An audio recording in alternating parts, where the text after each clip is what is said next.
नमस्कार। मैं हूँ प्रेम कुमार। प्रेम से बोलो, सत्य बोलो। पूरे देश में नफरत की आग लगी हुई है। नूह में एक अलग किस्म का उपद्रव दिख रहा है। मणिपुर में अलग किस्म का उपद्रव दिख रहा है। और अब तो ट्रेन में वर्दी पहने हुए व्यक्ति इस तरीके से अ, मानसिक रूप से नफरत की आग में झुलस रहे हैं कि हिंदू और मुसलमान करके गोलियां चला रहे हैं, वर्दी को दागदार कर रहे हैं। ये पूरे देश में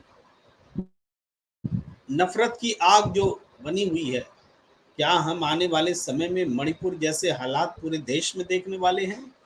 ये सबसे बड़ी चिंता का सबब है। जो जहां संख्या में मजबूत है वो वहां अपनी ताकत दिखाए, और जो संख्या में कम है वो अपनी जान बचाए।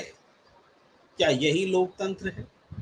क्या ऐसे ही देश की कल्पना हमने की थी, हमारे पूर्वजों ने की थी? ये कोई छोटी मोटी घटना या छोटी छोटी मोटी बात नहीं है जिस पर हम चर्चा एक दिन में करके बात को खत्म कर दें।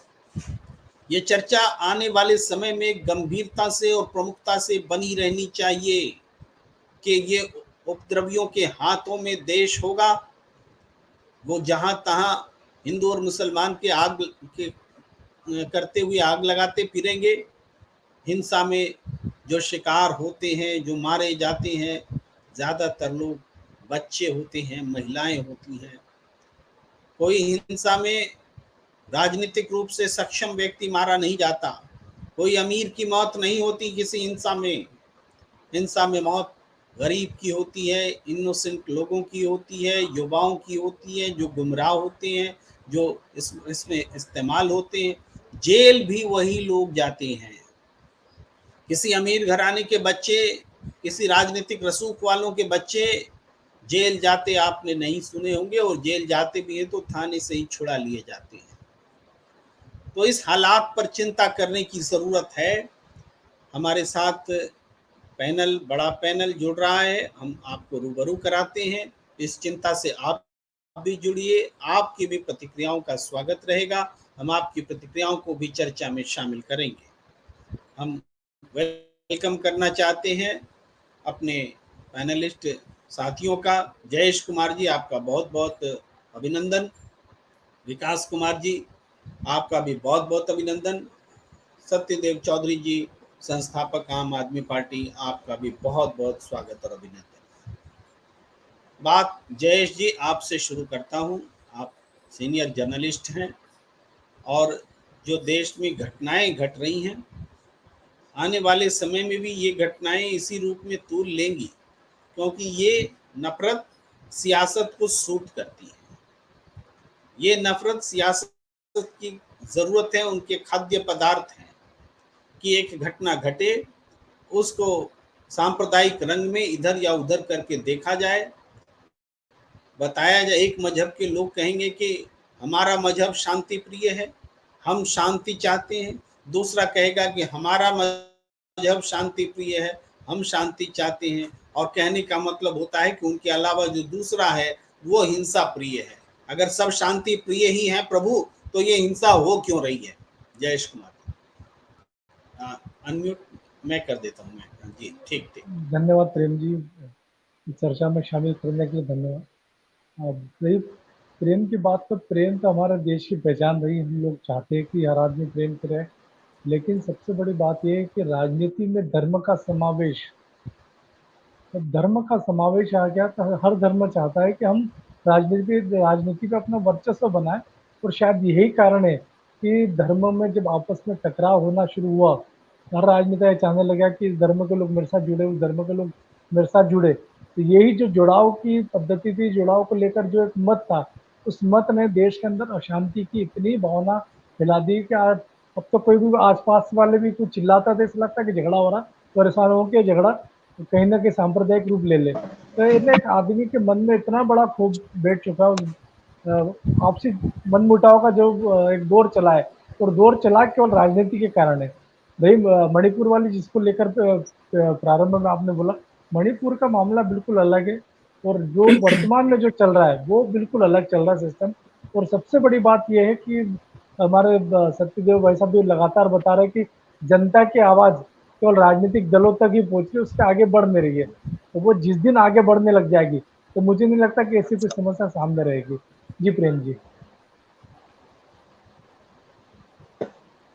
जी जी, अजय जी, आपने ज़रूर ऐसा कहा कि ये घटनाएं और मणिपुर की घटनाएं अलग हैं। मैं भी नहीं कहता कि एक जैसी है, लेकिन हम आशंका जता रहे हैं कि क्या मणिपुर ही की तरह देश भी, पूरा समूचा देश भी वैसी ही हिंसा की आड़ में, हिंसा के उस दौर में तो नहीं पहुंच जाएगा, गृह युद्ध जैसे हालात तो नहीं हो जाएंगे। ये चिंता है हमारी, क्योंकि आज नूह में घटना हिंदू मुसलमान की हो रही है। जो विजुअल्स आ रहे हैं वो एक समुदाय, वही मुस्लिम समुदाय यहाँ आक्रामक दिख रहा है, वो गाड़ियां जलाता दिख रहा है और इसकी प्रतिक्रिया को भड़काने की कोशिश भी हो रही है। गुरुग्राम में एक मस्जिद पर हमला हो गया बीती रात, तो एक फैल ना जाए और फिर ऐसे हिंदू मुसलमान हो ना जाए, इसकी चिंता हम कर रहे हैं। क्योंकि इसको रोकना बहुत ज़रूरी है। सरकारें विफल होती हैं, प्रशासन विफल होती है, शांति प्रेमी समुदाय, बौद्धिक समुदाय जब विफल होता है तभी ऐसी घटनाएं घटती हैं। मैं सीधे सत्यदेव चौधरी जी के पास आना चाहता हूँ। चौधरी साहब, हम बहुत चिंताजनक दौर से गुजर रहे हैं।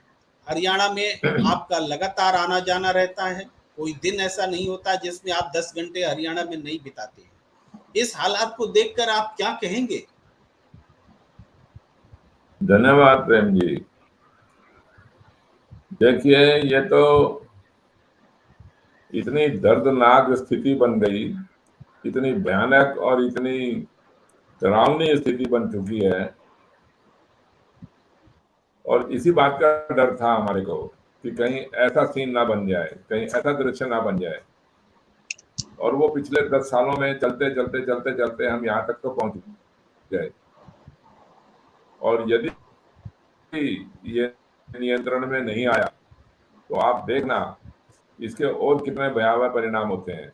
और इसके अंदर मरेगा कौन? गरीब आदमी या सीधा आदमी। जो चालाक आदमी है, जो धूर्त आदमी है, वो तो भड़का भड़कू के इधर उधर भाग जाते हैं। जो भोले भाले सीधे साधे लोग, जो तमाशबीन लोग होते हैं, जो तमाशा देखने के लिए खड़े हो जाते हैं, मारे वही जाएंगे।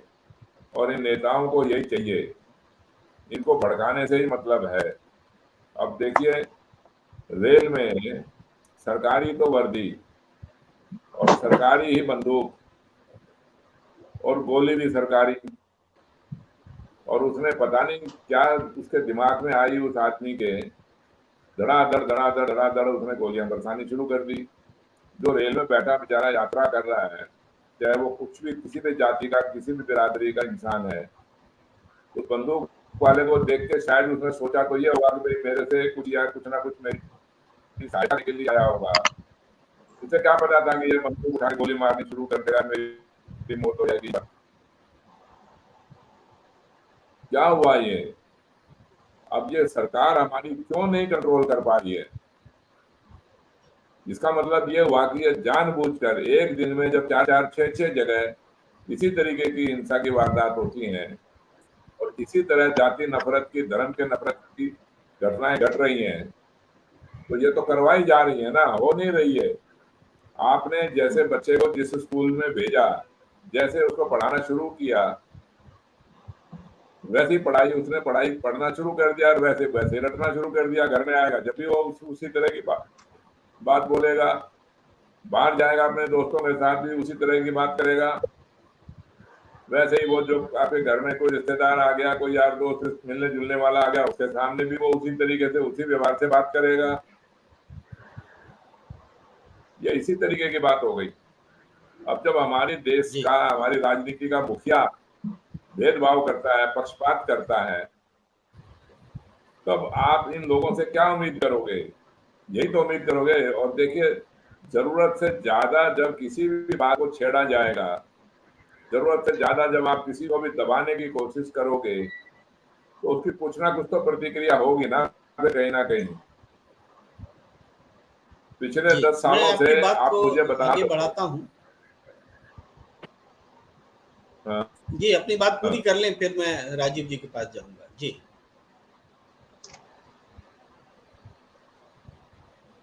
जी चौधरी साहब अपनी बात पूरी कर लीजिए। पिछले चौधरी साहब पिछले सुन पा रहे सालों हैं? में पिछले जी कितने ही समय से जी आप जी मुझे बता दें कि ये दूसरे दूसरे समुदाय से कितनी प्रतिक्रियाएं हुई हैं। अब मुझे तो नाम लेने में भी डर लगने लग गया कि क्या बोले, कैसे एक्सप्लेन करें अपनी बात को, जी कैसे समझाएं कि जब सारी ये बिल्कुल गुजरात से एक अजीबोगरीब 2000। हालात हैं। हाँ, जी बिल्कुल अजीबोगरीब हालात हैं, जब हम अपनी प्रतिक्रियाएं समुदाय विशेष के नाम से दर्ज नहीं करना चाहते हैं, लेकिन परिस्थितियां ऐसा ऐसा इस तरह से विवश करती हैं कि उसको बोले बगैर बातें साफ नहीं होती हैं। और एक समय था चौधरी साहब, जब हम पड़ोसी देश हमारे खिलाफ साजिश करते हैं ऐसा बोला करते थे, पाकिस्तान का नाम भी नहीं लेते थे। अब कोई सोच नहीं सकता, अब तो पाकिस्तान का नाम लेकर के ही बोला जाता, पड़ोसी देश बोला ही नहीं जाता। उसी तरीके से दो समुदायों के बीच लड़ाई हम अखबारों में लिखा करते थे, कभी हिंदू मुसलमान नहीं लिखा करते थे। लेकिन अब तो दो समुदायों के बीच लिखने की परंपरा ही खत्म हो गई। तो ये दौर आया है जो खतरनाक दौर है। मैं राजीव रंजन जी के पास आता हूँ कि राजीव रंजन जी, एक सत्यदेव चौधरी जी एक बहुत इम्पोर्टेंट बात कर रहे हैं कि ये हिंसा कोई करा रहा है, कोई है जिनको इस हिंसा की जरूरत है। कुछ लोग, राजनीतिक बातें हो सकती हैं मैं जो बात कहने जा रहा हूँ, लेकिन कुछ लोग ये कह रहे हैं कि अब प्रधानमंत्री जी नरेंद्र मोदी जी को मणिपुर पर बोलना होगा। 8 अगस्त को चर्चा जब शुरू होगी और 10 तारीख तक को उनको जवाब देना होगा, तब तक मणिपुर से बड़ा मुद्दा सामने आ जाए, इस तरह की सियासत भी परवान चढ़ रही है, ताकि मणिपुर पर बोलना आसान हो जाए या फिर बोलने की बहुत ज्यादा जरूरत न रहे, फोकस पॉइंट कहीं और हो जाए। क्या लगता है राजीव रंजन जी? इसमें लगने वाली कुछ विशेष बात है नहीं। इसमें तो स्पष्ट तौर पे ये है कि जो भी सरकार सत्ता में है, जो भी पार्टी की सरकार सत्ता में है और जिस प्रदेश में इस तरह की घटना हो रही है, तो ये पहली जिम्मेदारी उस सरकार की बनती है, रिस्पॉन्सिबिलिटी उस सरकार की बनती है कि उसको कंट्रोल करे। यदि वो सिचुएशन को कंट्रोल नहीं कर पाते या नहीं हो पाता है, तो इसकी सारी रिस्पॉन्सिबिलिटी जो है वो राज्य सरकार पे या केंद्र सरकार पे जाती है, जिसके जो अधीन में है। इसमें तो कोई दो मत वाली बात नहीं है। मणिपुर में जो घटनाएं हुई, मैं इसमें एक बात को राजीव जी, थोड़ा सा एक पॉइंट ले लीजिए। आप रिस्पॉन्सिबिलिटी की बात कर रहे हैं राज्य सरकार की और केंद्र सरकार की। सुप्रीम कोर्ट 2 दिन से सुनवाई कर रहा है। दोनों दिन मणिपुर के मामले में चीफ जस्टिस ऑफ इंडिया ने दोनों सरकारों की बगिया उगेड़ कर रख दी है, दोनों सरकारों की, कि घटना के 3-3 महीने बाद एफआईआर तक दर्ज नहीं है। एफआईआर दर्ज है तो गिरफ्तारी तक नहीं है। किस मामले में कितनी गिरफ्तारी है न केंद्र की ओर से मौजूद सॉलिसिटर जनरल बता पा रहे हैं, न राज्य सरकार की तरफ से कोई बता पा रहा है। नतीजा यह है कि चीफ जस्टिस को कहना पड़ा है कि डीजीपी खुद आओ, तुम फिजिकली बताओ, यहाँ प्रेजेंट होकर के तुम्हारे यहाँ हुआ क्या, क्यों हुआ, कैसे हुआ, पुलिस ने एक्शन क्यों नहीं लिया। तो जिम्मेदारी तो राज्य सरकार की भी है, केंद्र सरकार की है, दोनों जवाब ही नहीं दे रहा है। और नहीं देगा तो सुप्रीम कोर्ट क्या कर लेगी? जी राजीव रंजन जी। मैं यही बात कह रहा हूं, मैं यही बात कह रहा था कि जहां पर जो घटनाएं होती है तो उसकी पहली जिम्मेदारी उसकी है। मैं एक बात और स्पष्टता से कहना चाहता हूं कि मणिपुर में जो घटनाएं हो रही है पिछले कुछ दिनों से, वहां पर यदि कोई राज्य सरकार को बचाता है और इसके लिए प्रधानमंत्री को इस सारी चीजों से अलग रखता है, तो वो पाप का भागीदार होगा। और ये जो कोई भी डिफेंड करता है वो समझिए कि घनघोर पाप कर रहा है। तो कहने का मेरा तात्पर्य यहाँ पर बिल्कुल स्पष्ट है। हमने कुछ लोगों से बात किया जो बीजेपी को कवर करते हैं, साफ तौर पे उन लोगों ने कहा कि वहां पर बीजेपी मैतेई समुदाय को नाराज करना नहीं चाहती है, इसलिए एन बीरेन सिंह को इतनी विफल मुख्यमंत्री होने के बाद भी उस पर कुछ एक्शन लेने की बात तो बहुत दूर की बात है, कुछ करने को सोच भी नहीं रही है और सोचेगी भी नहीं। कई सारे ऐसे बहुत बड़े पत्रकार हैं जिन्होंने कई अखबारों में अपने आर्टिकल में साफ तौर पे कहा है कि बीजेपी जो है वो एन बीरेन सिंह को वहां से हटाने नहीं जा रही है। यानी कि बीजेपी ये मानती है वहां पर कि वहां पर उसकी सरकार जो है इस पूरे घटनाक्रम जो कुछ भी हो रहा है उसके लिए जिम्मेदार नहीं है और इसलिए कोई भी एक्शन नहीं लेना चाहती है। इससे घोर निंदनीय बात और क्या हो सकती है। अब आप बात कर रहे हैं हरियाणा की।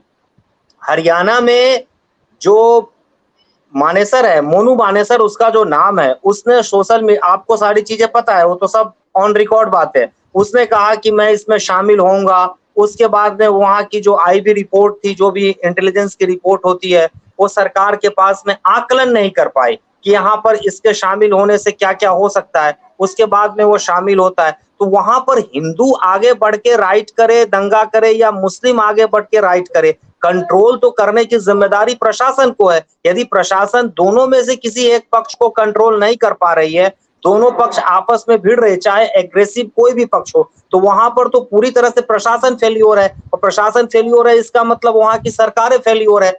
अब आपका जो सवाल था कि ये सुनियोजित है, क्या इसको कराया जा रहा है, तो हम इसमें, या कोई भी व्यक्ति जब तक उसके पास इस तरह का कोई प्रमाण नहीं है तब तक किसी भी अथॉरिटी पे सवाल नहीं उठाया जा सकता कि हाँ इसके लिए वो दोषी है। लेकिन इतना निश्चित तौर पे और साफ साफ शब्दों में कहा जा सकता है कि यदि घटनाएं हो रही है, चाहे उस घटना को कोई भी अंजाम दे रहा है और उसको यदि रोका नहीं जा रहा है, तो वहां पर जो वहां की जो सरकार है, प्रशासन है, वो 100% जिम्मेदार है और वो फेल्योर है। इसकी रिस्पॉन्सिबिलिटी जिम्मेदारी उसे लेनी चाहिए और पब्लिक के बीच में आके स्पष्टता से इस बात की मोरली रिस्पॉन्सिबिलिटी लेनी चाहिए।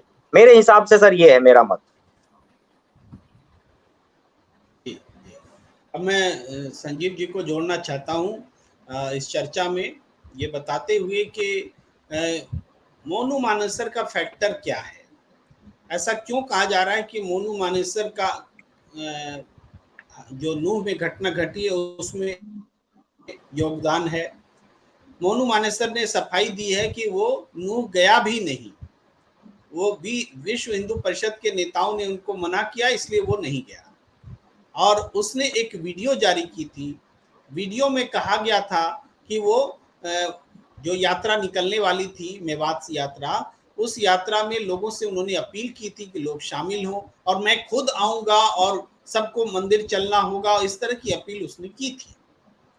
अब अपील करना कोई गलत तो नहीं है किसी यात्रा में, लेकिन फिर भी इसका रिएक्शन क्यों हुआ, दर्शकों को बताना बहुत जरूरी है कि ये मोनू मानेसर वही व्यक्ति है जो 2 मुस्लिम युवक की हत्या का, मॉब लिंचिंग का और उसको जान से मारने का ये आरोपी है।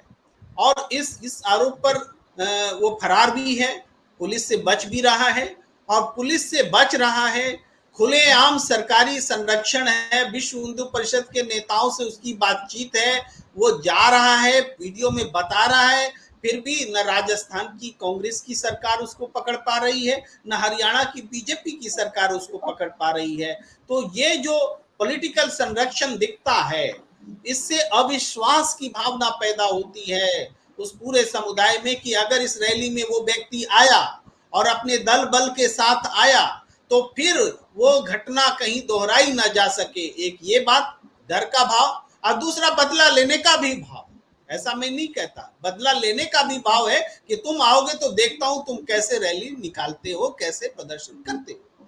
सवाल ये है विकास जी कि इन चीजों का आकलन प्रशासन नहीं कर पाया, ये बोल देने से चलेगा क्या? उस दिन एसपी साहब छुट्टी पर थे और दूसरे एसपी का प्रभार बगल वाले जिले के एसपी को दिया गया था, ये कहकर के क्या राज्य प्रशासन बच जाएगा क्या? खुफिया एजेंसियों की रिपोर्ट क्या इतनी गंभीर नहीं थी कि एसपी छुट्टी पर जाए तो उनको छुट्टी से रोका जाए, या छुट्टी पर जाए तो एक पुख्ता व्यवस्था की जाए? जी विकास जी धन्यवाद प्रेम जी। एक तो ये जो भी घटना हुई उसमें हम सभी को दुख है, ऐसा नहीं होना चाहिए। एक लोकतांत्रिक देश में इस तरह की घटना बिल्कुल शोभा नहीं देता है। हमारे पूरे एक सौहार्द का जो वातावरण होता है बिल्कुल खराब होता है, जैसे लग रहा है पूरी तरीके से विषाक्त हो गया है ये हमारा एक समाज में। और जो एसपी साहब थे उनको कैसे अप्रूवल मिल गया वहाँ छुट्टी देने का, और सॉरी जो उन्होंने निकालने के लिए जो रैली के लिए अप्रूव कर दिया और अप्रूव करके तुरंत छुट्टी चली गई और छुट्टी बिल का सैंक्शन हो गया और कोई पुख्ता व्यवस्था नहीं की गई। ये तो देखिए अनायास ही नहीं होता ये सारी चीजें, ये साफ जाहिर तौर से पता चलता है कि ये सब सुनियोजित है। और उसका कारण भी मुझे लगता है कि एक पॉलिटिकल, एक राजनीतिक ध्रुवीकरण जो कहते हैं ना वोटों के लिए, ये सब उसी के पीछे कारण है। जो हरियाणा की सरकार है, आप देखें कि जो जब से है सत्ता में कुछ खास ऐसा परफॉर्मेंस नहीं कर पाई है, और उसको दोबारा सत्ता में कैसे वापसी करे उसके पास कुछ दिख नहीं रहा है कोई मुद्दा। तो आपको वैसे ही पता है बीजेपी की जो सरकार है उनका पुराना यही धरना रहता है कि कहीं ना कहीं दंगे फैलाओ और कुछ इस तरीके से वोटों का ध्रुवीकरण करो, जिससे कि एक तरफ पोलराइज हो जाए वो और ये सारी चीजें होती रहे। तो सब उससे ही ये सब मिली जुली बातें हैं। आप वो उस पर आरोप लगाए, बिल्कुल सरकार इसमें जिम्मेवार है, सरकारों ने क्यों नहीं एक्शन लिया, क्यों नहीं अभी तक कुछ कर पा रही है, वो उसके पीछे यही सारी बातें हैं। ये सब ऊपर से जो सिस्टम जो आला कमान से है वो जो ऑर्डर मिलता है वही ठक्कर साहब करते हैं, ठक्कर साहब को कुछ करना कराना होता नहीं है। ये सारे आरएसएस वाले हैं, उनको मुख्यमंत्री बना दिया और जो एक उनको प्रोग्राम दिया गया वही प्रोग्राम करते हैं, उनका अपना कुछ है नहीं। नहीं तो अभी तक किया क्यों नहीं, तो बिल्कुल सवाल है, लाजमी सी बात है। और अभी जो मणिपुर में भी हुआ उसके बाद से ये है, आप देखिए ना कि जहां जहां राज्यों में चुनाव जो उससे लगा हुआ राज्य है वहां भी चुनाव है, राजस्थान, तो ये सब कहीं ना कहीं यही दर्शाता है कि ये लोग मतलब उनके पास अब कुछ है नहीं मुद्दा। ये इन जो 2024 को भी लेकर के इनके पास क्या जी मुद्दा है, जी क्या जी बताएंगे लोगों के पास, क्या जाएंगे वो? तो ये सारा का सारा वही है मसला। और ये सही कहते हैं कि लोकतंत्र जो है ना खतरे में है, तो अब दिख ही रहा है कोई सौहार्द नहीं है, कोई एक जो भाईचारा, अभी मैं यहाँ तक भी देखता हूँ पढ़े लिखे लोग भी पता है क्या बोलते हैं, एक इस तरह का क्रिएट कर दिया गया है माहौल कि लोग पढ़े लिखे भी लोग बोलते हैं अच्छा हो रहा है, मूल्यों की बड़ी लगा रही है सरकार। इस तरह का एक भाव है, उसी तरीके का एक मॉब है जो कि कहीं ना कहीं लिंचिंग का भी आपको देखने को मिलता है। तो ये सब एक बड़ी गंदा और एक बहुत एक विषैला समझिए कि एक समाज बना दिया है। और इसके पीछे यही है वोटों की जो ध्रुवीकरण की राजनीति है, राजनीति से ही प्रभावित है सारी बातें। अदरवाइज क्या हो सकता है, हम सब तो मिलजुल के ही रहना चाहते हैं। जी जी। मैं चौधरी साहब के पास आता हूँ। हमने आरंभिक दौर में जो देश में हालात हैं उसको हमने बयां किया, हमने चर्चा की, लेकिन अब हम लोग इस बात पर चर्चा करें कि ये हालात सुधरेंगे कैसे। ये हालात राजनीतिक कारण से हैं तो सुधार भी राजनीतिक कारण से होगा। अगर हिंसा और सांप्रदायिकता के पीछे राजनीतिक शक्तियां अपना फायदा उठा रही हैं, पर्दे के पीछे रह करके सांप्रदायिक सौहार्द बिगाड़ रही हैं, देश की अखंडता के साथ खेल रही हैं, तो उसको रोकने का विकल्प भी राजनीतिक ही होगा। तो सत्यदेव चौधरी साहब, आप बहुत अनुभवी हैं, आपने कई सरकारों को आते जाते देखा है, सरकार को बदलते देखा है, जनता का गुस्सा देखा है, जनता के गुस्से से सरकारें बदली हैं, लेकिन फिर से वही हालात बन गए हैं। आप क्या सुझाते हैं, कैसे देखते हैं चीजों को? जी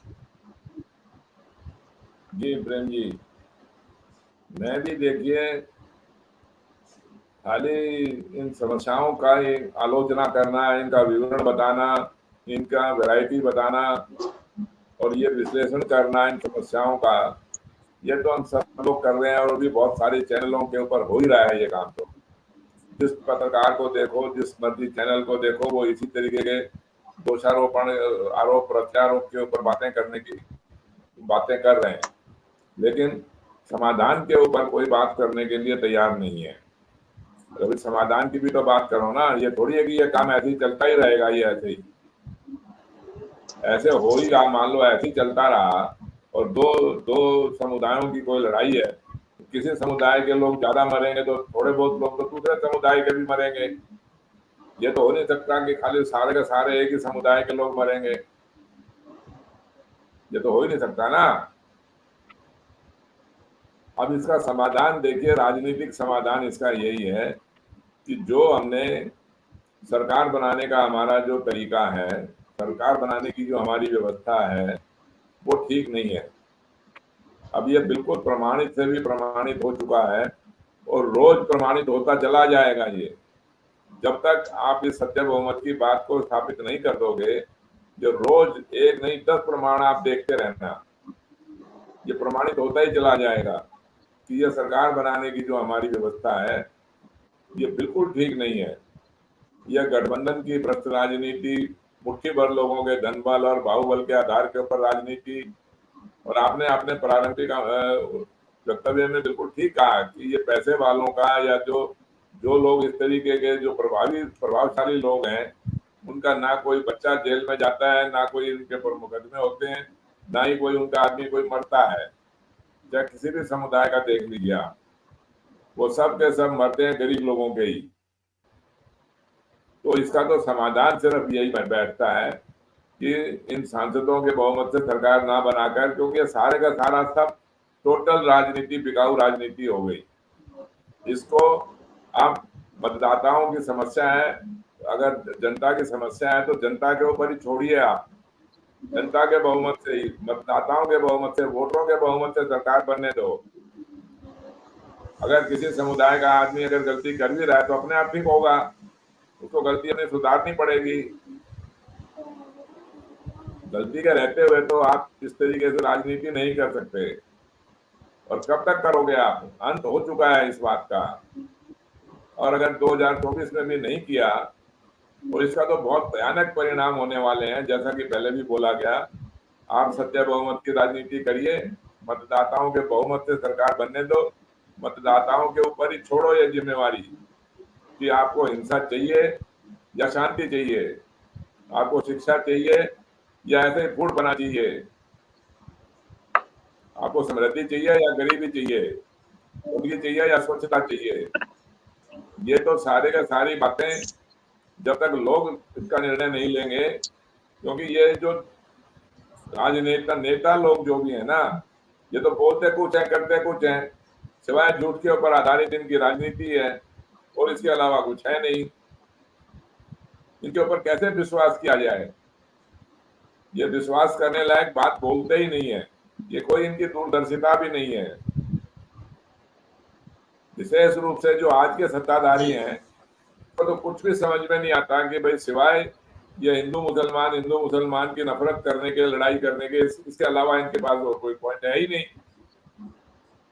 कभी आज तक आपने पिछले 9-10 सालों के अंदर शिक्षा के ऊपर, स्वास्थ्य के ऊपर, सुरक्षा के ऊपर, अनुशासन के ऊपर कोई बात सुनी इनके मुंह से? कहीं पर भी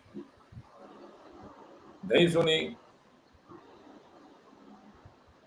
पिछले पाप धोने से, नाम बदलने से पिछले पाप नहीं धुलेंगे, क्या वक्तव्य हुआ ये? अरे भाई नहीं धुलेंगे तो आप धो दो ना, पिछले पापों को क्यों गिन रहे हो? आप आज पाप मत होने दो। लेकिन समझ में नहीं आती बात। कोई किसी प्रकार का भी कोई प्रोग्राम इनके पास नहीं है, और वो हम सत्य बहुमत की राजनीति आए बिना कोई रास्ता इसके पास है नहीं। हमारे पास भी कोई रास्ता नहीं है, हमारे लोगों के पास भी रास्ता नहीं है। ये आपको समझना ही पड़ेगा प्रेम जी। अंत तो गत्वा सिवाय इसके और कोई रास्ता ही नहीं है, मैं तो ये कह सकता हूँ। जी प्रेम जी, मैं जयेश कुमार जी के पास आता हूँ। जी जयेश जी, दो तरीके होते हैं समस्याओं से निपटने के। एक तो फौरन कुछ करना होता है, जैसे हमें कहीं चोट लग गई या कुछ हो गया, तो एक है कि फौरन मरहम पट्टी, पेन किलर तुरंत तो चाहिए ही होता है, और उसके बाद एक दीर्घकालिक इलाज की प्रक्रिया होती है। जी, फर्स्ट एड होता है, फिर दीर्घकालिक इलाज की प्रतिक्रिया होती है। तो हम आज जो देश में आग लगी हुई है, इसका फर्स्ट एड भी नहीं हो रहा है, दीर्घकालिक इलाज तो बहुत दूर की बात है। जो सत्यदेव चौधरी साहब कह रहे हैं दीर्घकालिक इलाज, वो तो एक माने एक पूरा प्रोसेस वाला इलाज, वो दीर्घकालिक अल्पकालिक तो हम पर निर्भर करता है कि हम कितनी जल्दी उस प्रोसेस को शुरू करते हैं। लेकिन ये शुरुआती इलाज भी नहीं हो रहा है। जयेश कुमार जी, कैसे रहने लायक माहौल रहे? प्रेम जी, सबसे बड़ी दुर्भाग्य की बात है कि हम शिक्षा में बहुत कमजोर है, और दूसरा क्या, आदर सम्मान जो हमारी संस्कृति है, हम उसको भूलते जा रहे हैं। और शायद यही कारण है कि हम एक दूसरे के खिलाफ खड़े हो जाते, क्योंकि हम आदर करना हमें याद रहा, नहीं किसी के संस्कार या संस्कृति को उसको मानना हमें याद रहा। तो ये सबसे बड़ी दिक्कत यही आ रही है। तो मुझे लग रहा है कि अगर इस पे नियंत्रण किया जाए कि एक समुचित शिक्षा व्यवस्था को एक ऐसे रूप में लाया जाए कि जिसमें हमें आदर भाव के साथ दूसरों का सम्मान करना भी सिखाया जाए बचपन से, तो मुझे लग रहा है कि काफ़ी परिवर्तन हो सकते हैं। मैं एक घटना से और आपको रूबरू कराऊँगा कि हरियाणा की तरफ एक उज्जैन में भी घटना होने की संभावना थी। उज्जैन में पिछले सोमवार को एक यहाँ पे महाकाल जी का मंदिर है जो 12 ज्योतिर्लिंगों में आते हैं। तो इनकी यात्रा के दौरान एक मकान के ऊपर से यात्रा के ऊपर थूक दिया गया था। उसको लेकर काफ़ी विवाद हुआ। विवाद से पहले ही सरकार ने वहाँ का जो प्रशासन था, पुलिस प्रशासन, उसने 1 घंटे में उसका इलाज कर लिया कि जो थे उनको उठा करके सबसे पहले तो थाने में लाके बिठा दिया कि कोई अनहोनी ना हो। दूसरा ये है कि एक और मामला, जब उनको छुड़ाने के लिए कुछ लोग गए या कुछ विरोध हुआ, उसके बाद बोले कि इस बार सवारी निकाल के दिखा दी जाए। तो सवारी निकाल के दिखा दी जाए जिस आदमी ने बोला था, उसको उन्होंने उसी रात को उठा के थाने में बिठा दिया कि भैया हमें धार्मिक जगह है उज्जैन और उसमें हिंदू मुस्लिम दोनों ही शामिल होते हैं और हमें उस यात्रा को निकालना है कि वो महाराज भोलेनाथ जो महाराज है, महाकाल महाराज, उसकी यात्रा है। तो दोनों ही मामले शांति से वहां निपट गए। तो ऐसे तत्कालीन इलाज जरूरी है। इलाज के साथ साथ दोनों ही धर्मों को मेन रूप से, अब क्योंकि मुझे लग रहा है कि जो दो धर्म यही आमने सामने, इन दोनों को एक दूसरे धर्मों का कहीं ना कहीं आदर करना सीखना जरूरी है। जब तक आदर करना सीखेंगे नहीं, जब तक मुझे नहीं लगता कि कोई हल निकल पाएगा। तो ये बहुत जरूरी चीज है। उसके बाद सत्यदेव जी लगातार इस बात को उठा रहे कि आम आदमी को जो चुनाव का अधिकार है, मतदान का अधिकार है, तो वो मत का अधिकार जो है उसके अनुरूप सरकारें बने। तो एक तीसरा उपाय वो भी है कि अगर वैसा होने लग जाए तो मुझे लग रहा है कि कई सुधार हो सकता है, बड़े स्तर पर सुधार हो सकता है। जी प्रेम जी। जी जी। मैं विकास जी के पास आता हूँ, इससे पहले कि राजीव जी के पास आऊँ, थोड़ा सा क्रम बदल रहा हूँ कि विकास जी के पास आता हूँ। विकास जी, आप क्या सोचते हैं इस बारे में? देखिए सर, ये तो समस्या शुरू से ही है। आज़ादी के बाद से कहीं ना कहीं कोई ना कोई किसी का पक्ष लेकर के एक वोटों का ध्रुवीकरण करके राजनीति पे कब्जा जमाते आ रहा है।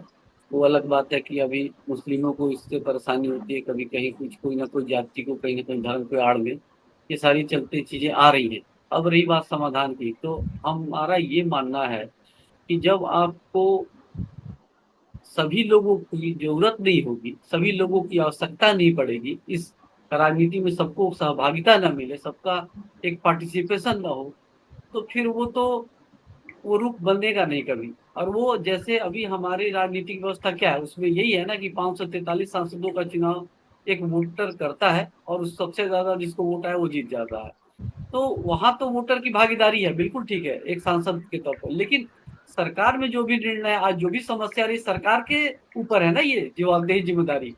तो वहां तो वोटर की कोई भूमिका नहीं है, वहां तो विधायकों ने सरकार बनाया, विधायकों का अपना निर्णय है और उसी विधायकों की उस बैसाखी पे सरकार टिकी हुई है। तो मेरा ऐसा मानना है कि जब सभी लोगों का उसमें पार्टिसिपेशन होगा, अगर वो है वोटों का बहुमत, उस वोटों के बहुमत से अगर सरकार बने, जिसे हम सत्य बहुमत कह रहे हैं, वो उस आधार पे हो गया तो सबका एक अपना उसमें इंटरेस्ट होगा। और सरकार को भी ऐसा मानना पड़ेगा, क्योंकि जिसको वोट ज्यादा चाहिए तो सबके पास जाना होगा, फिर तो भेदभाव नहीं होगा, फिर वोटों का पोलराइजेशन भी नहीं होगा ऐसी स्थिति में।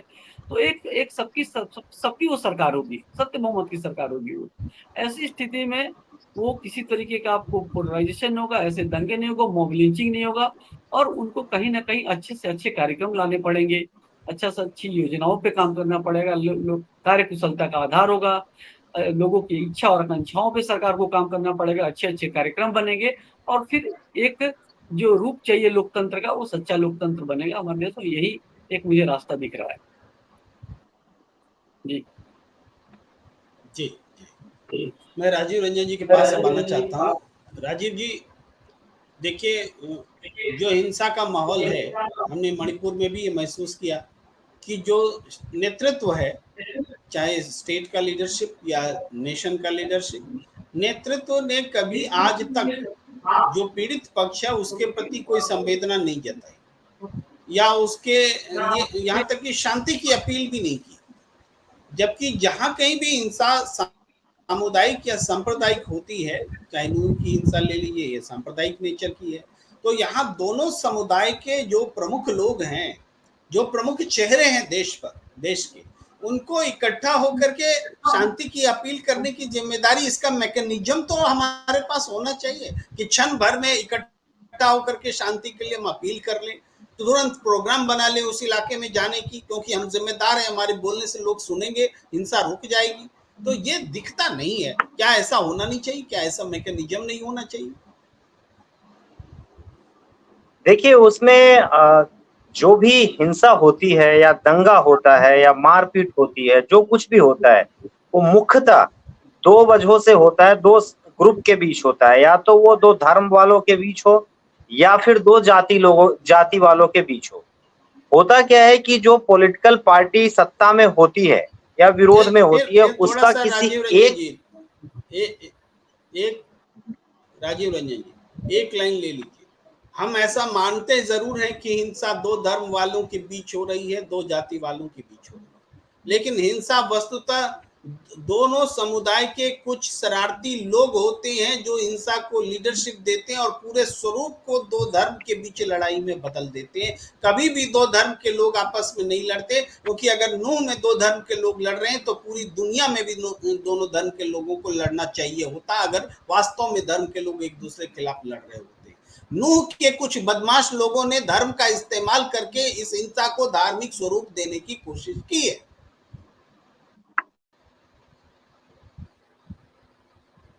जी राजीव जी कट गए हैं हमारे साथ। जैसे जुड़ते हैं तो राजीव जी से हम आंसर लेंगे, लेकिन चौधरी साहब मैं आपके पास आना चाहता हूं।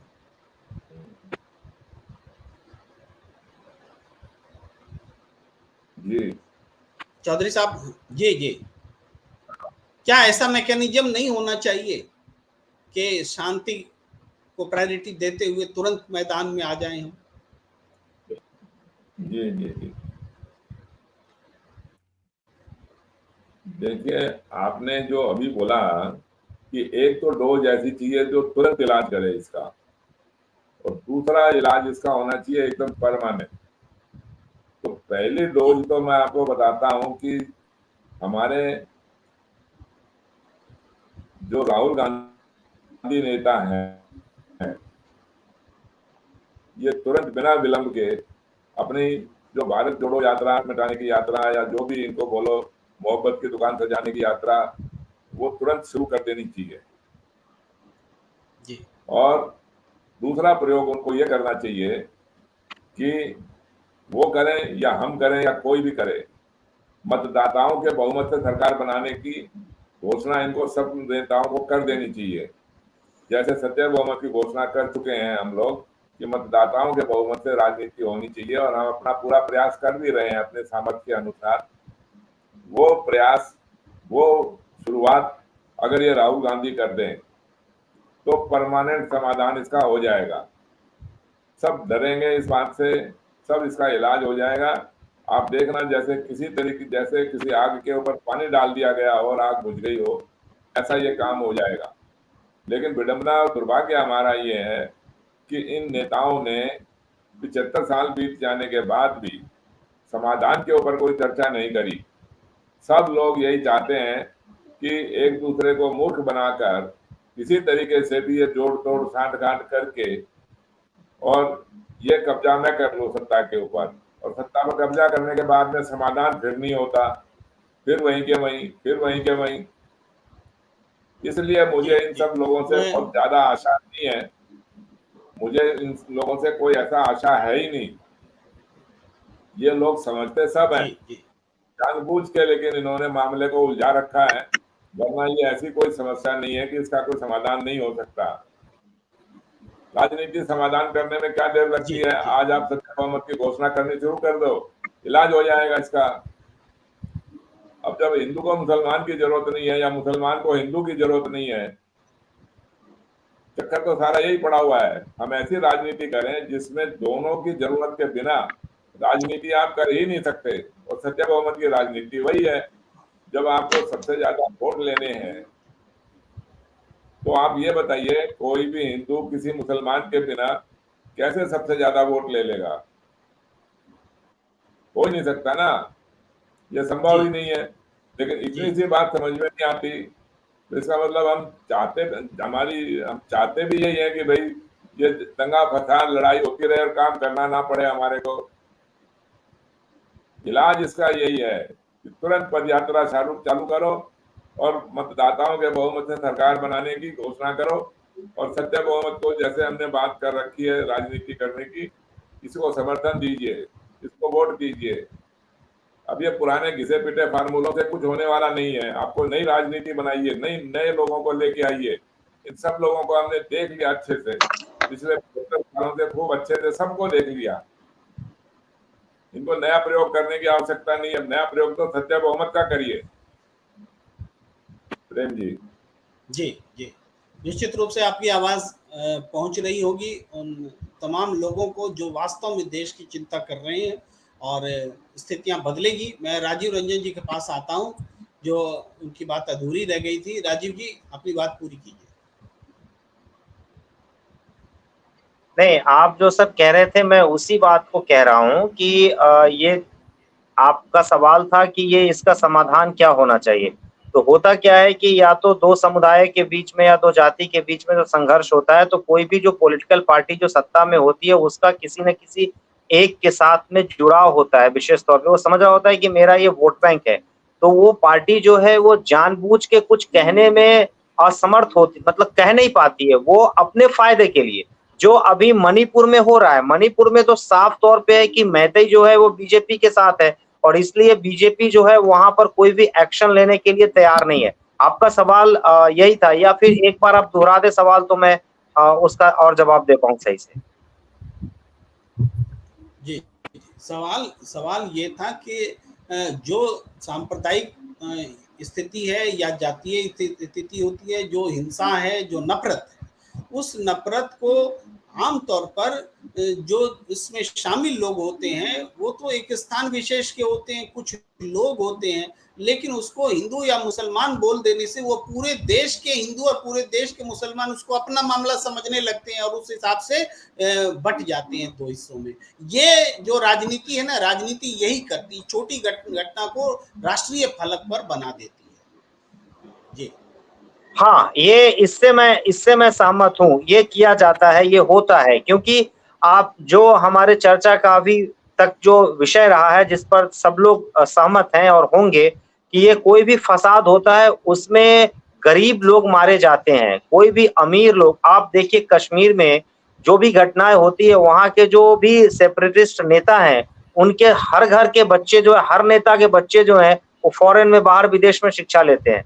और यहाँ पर पत्थरबाजी कौन करता है? जो यहाँ का गरीब आदमी है, जिसको हर दिन जो है वो पैसा दिया जाता है पत्थर मारने के लिए। तो इस बात से कोई भी डिनाई नहीं कर सकता कि जहां कहीं भी कोई भी घटना होती है, उस किसी भी समुदाय का हो या किसी भी धर्म के लोग हो, उसमें से कुछ चुनिंदा लोग जो होते हैं इसकी शुरुआत करते हैं, उसमें उनकी संलिप्तता होती है। लेकिन कुछ पॉलिटिकल पार्टी हर पॉलिटिकल पार्टी उसको कहिए, अपने अपने हिसाब से, अपने अपने सुविधा के हिसाब से उसको जो है वो मैनिपुलेट करती है, पूरे देश के फलक पर जो है उसको लाती है और उससे अपना राजनीतिक फायदा साधने का वो प्रयास करती है और उसमें वो बहुत हद तक सफल भी होती है। इसका अभी सबसे ज्वलंत उदाहरण मणिपुर की घटना है और मणिपुर की घटना को देख के कोई भी व्यक्ति आसानी से समझ सकता है कि दंगा को अपने पक्ष में, फसाद को अपने पक्ष में इतनी जाने जा रही है, उसको अपने पक्ष में ये राजनीतिक दल जो है वो कैसे लाते हैं।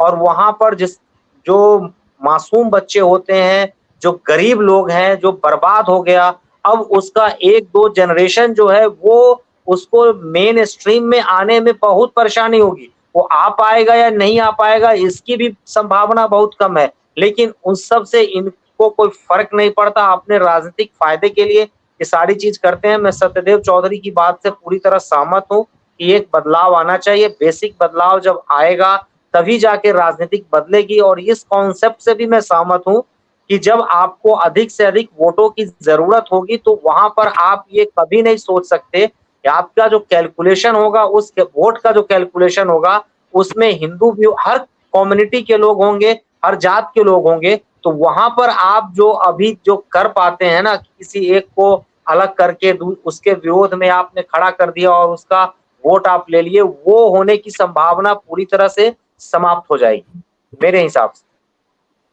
जी जी, मैं आखिरी कमेंट जयेश कुमार जी से लेता हूँ। जी जयेश जी, ये पूरी चिंता, नफरत के वातावरण, ये पूरे देश के हालात, वो आशंका कि कहीं हम मणिपुर जैसे हालात को देश में महसूस करने लगे, इस पर आपकी आखिरी टिप्पणी। प्रेम जी, ये अगर हम दंगे या सांप्रदायिक दंगों की बात करें तो आपको ये सुनकर आश्चर्य होगा कि ये 100-200 साल पुरानी घटना नहीं है। ये 1895, 99 तब से लगातार इस तरीके की घटनाएं देश के अंदर घट रही है। और दंगे ने, आप सोचिए, विभाजन से पहले कलकत्ता में जिस स्तर पे दंगे हुए थे, हिंदू मुस्लिम 1000 से ज़्यादा मौतें हुई थी। उसके बाद विभाजन की हर घटना हर आदमी को मालूम है कि किस स्तर पे विभाजन के दौरान होती। उसके बाद ये लगातार सिलसिला जारी है। लेकिन इस पे चिंता करना, इस पे बातचीत करना, इस पे मंथन करना, इसको रोकने की व्यवस्था करना, मुझे नहीं लगता किसी सरकार ने अभी तक इस बारे में सोचा है। और मुझे लग रहा है पहली बार अगर कोई सोच रहा है तो ये सत्य बहुमत जो चैनल है आपका, यही सोच रहा है। क्योंकि इतने सालों बाद भी किसी, बताते ना, कोई बीमारी लंबी हो जाता है, उसका इलाज हो जाता है और इलाज के बाद टीके भी निकल आते हैं, तो इसके टीके इलाज तो बहुत दूर की बात, इसके ऊपर आज तक कोई गहन चिंतन तक नहीं हुआ है।